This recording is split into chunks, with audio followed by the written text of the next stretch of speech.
μπορείτε να καταλάβετε εάν έχετε εισέχουσες θηλές. Όταν κοιτάτε το στήθος σας, η θηλή σας δεν προεξέχει. Όταν προσπαθείτε να βάλετε το μωράκι στο στήθος, πολύ συχνά δεν μπορεί να πιάσει τη θηλή και αυτό δυσκολεύει και εκείνο και εσένα και δημιουργείται ένας εκνευρισμός.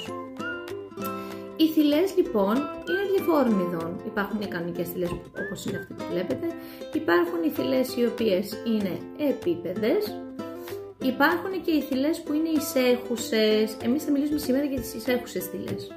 Η εισέχουσα θηλή είναι μια θηλή η οποία, για να σας τη δείξω και λίγο καλύτερα, είναι μέσα στο στήθος και δεν προεξέχει. Αυτό όμως δεν μας σταματάει από το να θυλάσουμε, διότι οι εισέχουσες θηλές μπορείς να τις βγάλεις. Το πρώτο πράγμα που μπορείτε να κάνετε είναι να πάρετε με το χεράκι σας και να τραβήξετε τη θηλή σε σχήμα σταυρό από αυτές τις πλευρές αρκετές φορές μέχρι να τη βγάλετε προς τα έξω πριν τοποθετήσετε το μωρό στο στήθος. Αυτό συνήθως βοηθάει και επαρκεί τις περισσότερες φορές για να πιάσει το μωράκι. Απλώς το θέμα είναι ότι εάν οι θηλές είναι εισέχουσες, θα επανέλθουν στην προηγούμενη κατάστασή τους εάν και εφόσον το μωρό δεν πιάσει το στήθος.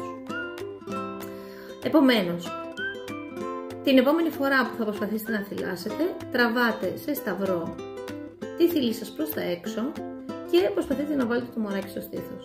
Εάν δεν πιάνει, πρέπει να ξανακάνετε την ίδια διαδικασία από την αρχή και μπορεί να χρειαστεί να το κάνετε και πάρα πολλές φορές μέχρι να πιάσει σωστά το μωρό στο στήθος.